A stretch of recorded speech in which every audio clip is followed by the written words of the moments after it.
मंडळी, uric acid वाढल्यानं अनेक समस्यांना तोंड द्यावं लागतं. वेळीच त्यावर उपचार केले तर युरिक ॲसिडची समस्या संपूर्णपणे बरी होते. ही 5 लक्षणं सांगतात शरीरात वाढलं आहे युरिक ॲसिड. जाणून घ्या हे दूर करण्याचे उपाय. युरिक ॲसिड एक अपशिष्ट पदार्थ आहे जो काही खाद्यपदार्थांमध्ये आढळणाऱ्या प्युरिन तत्वांच्या तुटण्यामुळे तयार होतो. युरिक ॲसिड सामान्यपणे रक्तात मिक्स होतं आणि लघवीच्या माध्यमातून ते बाहेर निघतं. पण जेव्हा असं होत नाही तेव्हा जॉईंट्स आणि किडन्यामध्ये ते जमा होतं. असं झाल्याने संधिवातासारखी समस्या, गाऊट आणि किडनी स्टोन होण्याचा देखील धोका असतो. युरिक ॲसिडवर उपचार करण्यासाठी याच्या लक्षणांना वेळीच ओळखणं गरजेचं आहे. युरिक ॲसिड वाढल्याची काही लक्षणं तुम्हाला लघवीमध्ये दिसू लागतात.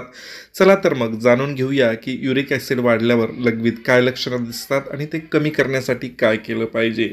बघा, पहिलं आहे लघवीमध्ये फेस. नॅशनल किडनी फाउंडेशननुसार लघवीमधून फेस येण्याच्या गोष्टीचं संकेत आहे की युरिक ॲसिडने छोट्या स्टोनचं रूप घेतलेलं आहे.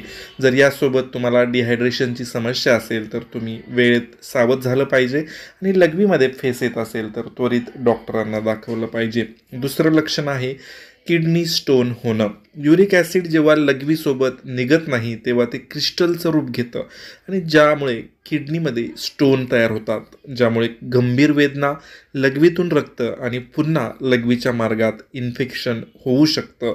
त्यामुळं किडनी स्टोन होणं हे सामान्य लक्षण न समजता लवकर त्याच्यावर उपचार केला तर पुढे संभवणारी युरिक ॲसिडची संभावना कमी होते आणि म्हणून किडनी स्टोन वेळीच उपचार करून घ्या.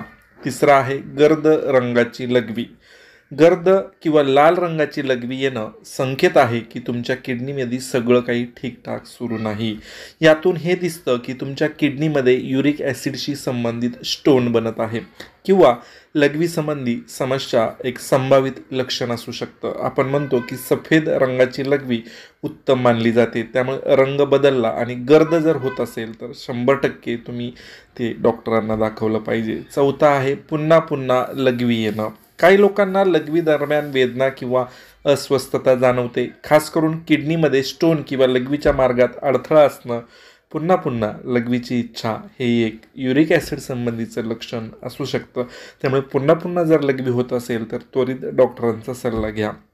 पाचवं आहे प्रोटीनच्या सेवनानं अस्वस्थ वाटणं. बघा, पदार्थांमध्ये जर आपण प्रोटीन बघितलं आणि ते प्रोटीन तुम्ही जर जास्त एखाद्या दिवशी खाल्लं आणि तुम्हाला अस्वस्थ जर वाटत असेल तर नक्कीच तुमच्या शरीरात युरिक ॲसिड जास्त वाढतं आणि तुम्हाला अस्वस्थता निर्माण करते. म्हणजे ज्यांना युरिक ॲसिडची समस्या आहे त्यांनी प्रोटीन जर खाल्लं तर अस्वस्थता वाढत असते आणि म्हणूनच नक्की हे सुद्धा एक संकेत असतं की तुम्हाला युरिक ॲसिडची समस्या आहे.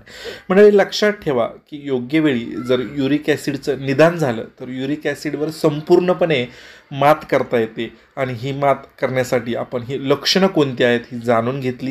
ही नक्की लक्षात ठेवा आणि नक्कीच तुम्ही डॉक्टरांना वेळीच दाखवा. युरिक ॲसिड होऊ नये म्हणून काय पथ्ये पाळावीत आणि यावरील उपाय काय आहेत हे आपण पुढील व्हिडिओमध्ये पाहणार आहोत.